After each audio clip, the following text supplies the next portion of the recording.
राहुल गांधी इन दिनों भारत जोड़ो न्याय यात्रा पर निकले हुए हैं। बीती 14 जनवरी से पूर्वोत्तर के मणिपुर से शुरू हुई ये यात्रा महाराष्ट्र जाकर खत्म होगी। यात्रा को लेकर राहुल गांधी और कांग्रेस में भले ही कितनी भी उत्साह हो, लेकिन आम जनमानस में यात्रा को लेकर कोई उत्साह दिखाई नहीं दे रहा है।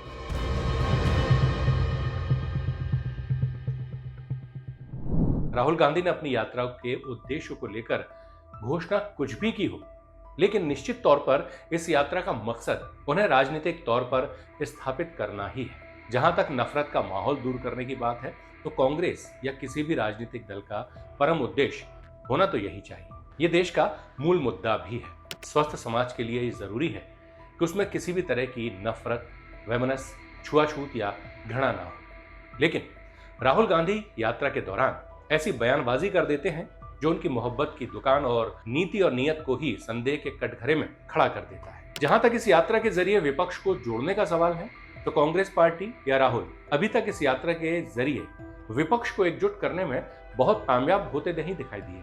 राहुल गांधी की भारत जोड़ो न्याय यात्रा के साथ साथ कांग्रेस से बाहर निकलने वालों की जैसे बाढ़ सी आ गई है, खासकर दूसरी पीढ़ी के नेताओं की। जिस दिन यात्रा इम्फाल से शुरू हुई, पूर्व करीबी सहयोगी मिलिंद देवड़ा, शिवसेना एकनाथ शिंदे गुट में चले। 25 जनवरी को यात्रा के असम से रवाना होने के बाद समर्थन बढ़ने की बजाय दो महिला नेता असम में अखिल भारतीय महिला कांग्रेस की महासचिव विस्मिता गोगोई और राज्य युवा कांग्रेस की पूर्व प्रमुख अंगकिता दत्ता भाजपा में चली गई। गोगोई पूर्व विधानसभा अध्यक्ष जीवकांत गोगोई की बहू हैं और दत्ता असम कांग्रेस के पूर्व अध्यक्ष अंजन दत्ता की बेटी है।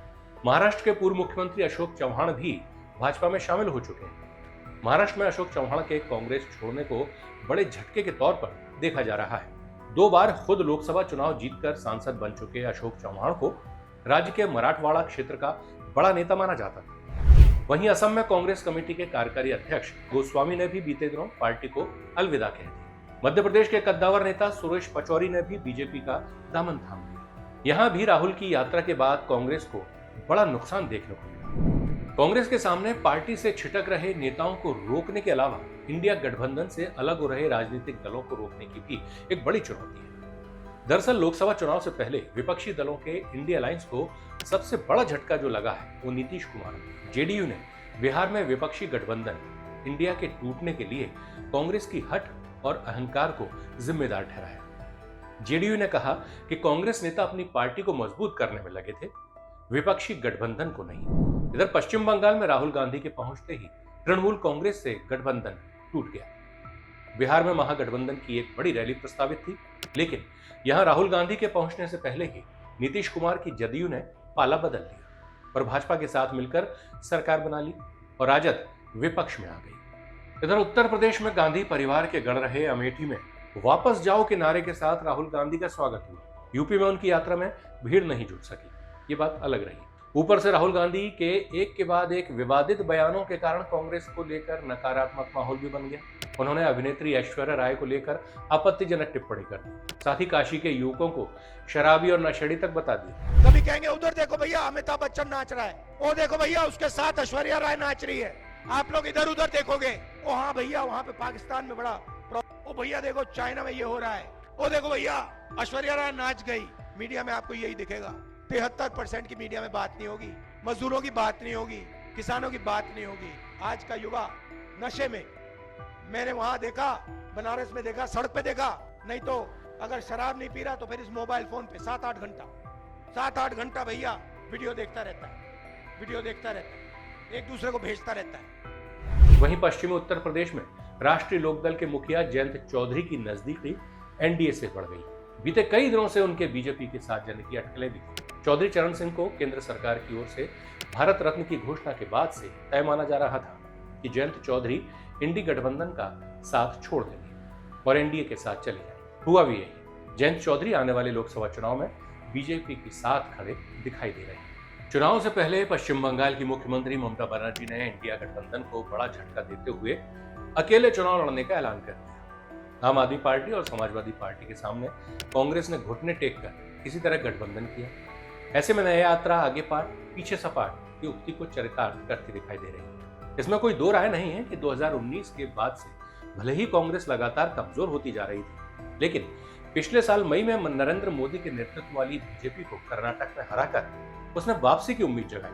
बीजेपी का विरोध करने वाली पार्टियां भले ही वो कांग्रेस के मजबूत होने से सहमत नहीं है, लेकिन उन्होंने इस मौके का फायदा उठाते हुए कांग्रेस के साथ मिलकर चुनाव लड़ने का फैसला किया। इसी से बना इंडिया अलायंस।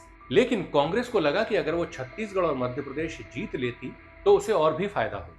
राजस्थान में हार के बावजूद भी अच्छी स्थिति रहने से कांग्रेस वापस आ गई का नारा और मजबूत होता और इसका इस्तेमाल सहयोगी दलों पर दबाव बनाने और अपनी कमजोरियां दूर करने में उसको मदद मिली। लेकिन ये सोच गलत साबित हुई और कांग्रेस के लिए ये एक सुनहरा मौका हाथ से निकल गया।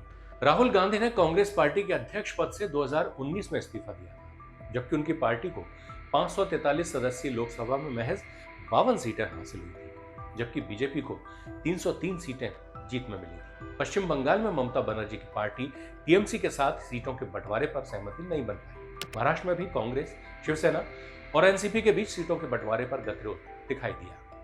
इंडिया गठबंधन में शामिल सीपीआई-एम ने केरल की 4 सीटों पर उम्मीदवारों की घोषणा कर दी। सीपीआई ने पार्टी महासचिव डी राजा की पत्नी और वरिष्ठ सीपीआई नेता एनी राजा को वायनाड निर्वाचन क्षेत्र से मैदान में उतार दिया है। यहां से वर्तमान में राहुल गांधी सांसद हैं और एक बार फिर से चुनाव लड़ने जाएंगे। हालांकि इंडिया गठबंधन की तरफ से अभी केरल में सीटों की शेयरिंग को लेकर कोई समझौता सामने नहीं आया है। यही वजह है कि यूपी में समाजवादी पार्टी और दिल्ली, हरियाणा, गुजरात में आम आदमी पार्टी के साथ गठबंधन करने के बावजूद कांग्रेस आलाकमान की चुनौतियां कम होती नजर नहीं आ रही। और इधर भाजपा लोकसभा चुनाव के रण में उतरने को पूरी तरह से तैयार है। भाजपा ने इस बार 400 से ज्यादा का लक्ष्य रखा हुआ है। प्रधानमंत्री नरेंद्र मोदी की अगुवाई में भाजपा नेताओं और कार्यकर्ताओं का जोश उच्च स्तर पर है। वास्तव में बड़ी चुनौती लीडरशिप को लेकर ही है। यह भाजपा के अभियान से बनी छवि की लड़ाई भर नहीं है। क्या राहुल गांधी स्वयं को सक्षम नेता के तौर पर साबित कर पाएंगे? क्या वे खुद को नए सिरे से तैयार कर पाएंगे? अभी यह कहा नहीं जा सकता कि भारत जोड़ो न्याय यात्रा से राहुल गांधी या कांग्रेस को राजनीतिक रूप से कितना फायदा होगा। लेकिन यदि कांग्रेस अब अपने दम पर 100 लोकसभा सीट जीतने की स्थिति में भी पहुंच जाती है तो वो निश्चित रूप से विपक्ष का बड़ा चेहरा होंगे। फिलहाल यात्रा को लेकर जो खबरें आ रही हैं, गठबंधन का बिखरता कुनबा और लोकसभा चुनाव की तैयारियों के मद्देनजर यात्रा को तय समय से पहले ही समेटने की तैयारी शुरू कर दी गई। अब देखना होगा भारत जोड़ो न्याय यात्रा कितनी सफल साबित होती है या एक बार फिर राहुल गांधी किसी नई यात्रा की तैयारियों में लगे दिखाई देंगे। स्पेशल रिपोर्ट में फिलहाल के लिए इतना ही। तो लाइक करिए, शेयर भी करिए, सब्सक्राइब जरूर करिए ताकि हमारा हौसला बढ़े और हम इस तरह की स्पेशल रिपोर्ट्स आपको लगातार दिखा सकें। फिलहाल नमस्कार।